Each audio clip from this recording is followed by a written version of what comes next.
आज हम लोग संस्कृत विषय के संज्ञा एवं सर्वनाम शब्दों को समझेंगे। पिछले अध्याय में लकार को समझाया था। लकारों में समझाया था लट लकार वर्तमान काल के लिए, लंग लकार भूतकाल के लिए, लिट लकार भविष्य काल के लिए, लोट लकार आज्ञा तक के लिए, विधिलिंग लकार चाहिए के अर्थ में प्रयोग होता है। अब बात करते हैं संज्ञा एवं सर्वनाम शब्दों की जानकारी की। संस्कृत में 3 लिंग होते हैं, पुल्लिंग, स्त्रीलिंग, नपुंसकलिंग। वचन भी 3 होते हैं, एक वचन, द्विवचन और बहुवचन। कारक संबंध बताने वाली 7 और संबोधन सहित 8 विभक्तियां होती हैं। संज्ञा शब्दों के रूप इन्हीं लिंग वचन विभक्ति के आधार पर बदलते हैं।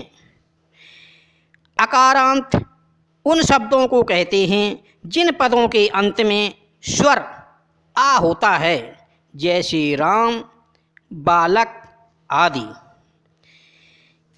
इकारांत उन शब्दों को कहते हैं जिनमें के स्वर में ई होता है, जैसे हरि, बारी आदि। उकारांत वे शब्द होते हैं जिनमें अंतिम स्वर ऊ होता है, जैसे भानु, मधु आदि। अब बात करते हैं सर्वनाम की।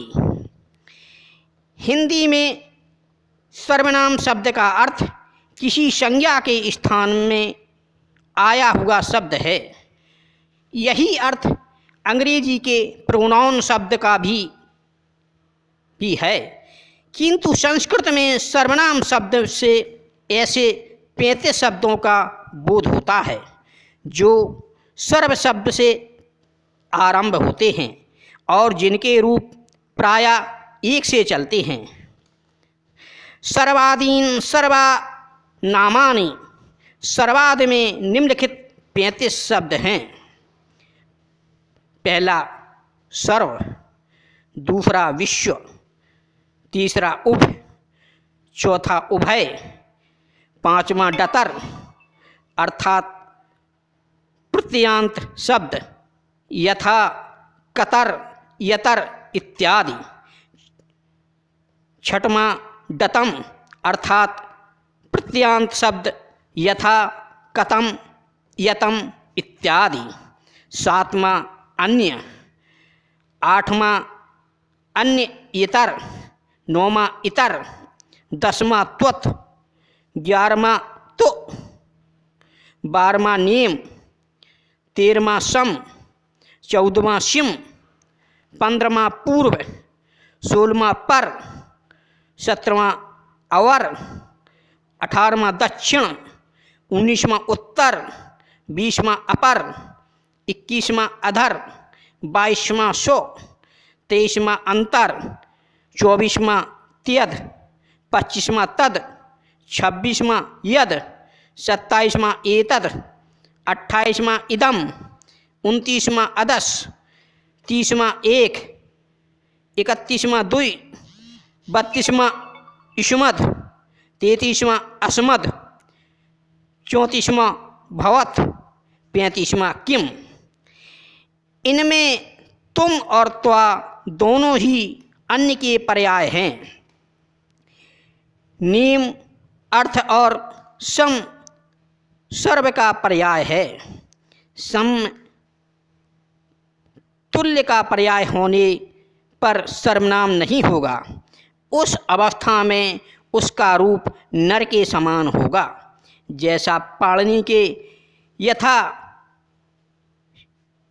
संख्यम उपदेशा श्वासानाम इस सूत्र से स्पष्ट है कि सिम संपूर्ण का पर्याय है। स्व भी निज का वाचक होने पर सर्वनाम होता है। जाति वाले व्यक्ति या धन का वाचक होने पर नहीं।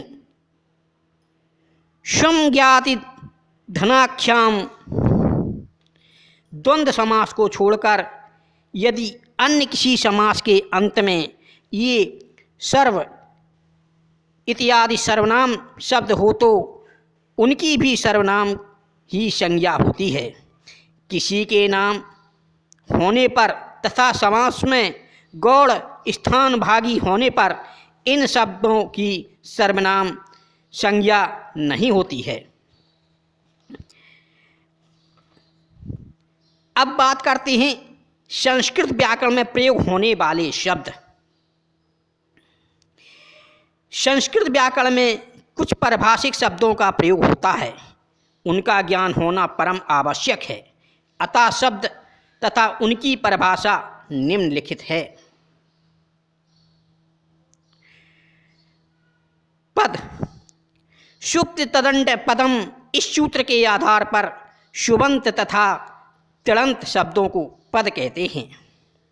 दूसरा शुबंत, प्रथमा विभक्ति से सप्तमी तक लगने वाले प्रत्यय सु और जस आदि सुप कहलाते हैं और इनसे सिद्ध रूप शुबंत कहलाते हैं। यथा बालका, वालकऊ, बालका। तिङन्त परस्मैपदी तथा आत्मनेपदी धातुओं से प्रथम, मध्यम, उत्तम पुरुष में बने हुए रूप तिङन्त तथा तिप, तस, झी से इड, बहेग तक के प्रत्यय तिड कहलाते हैं। तिङन्त इस प्रकार होते हैं।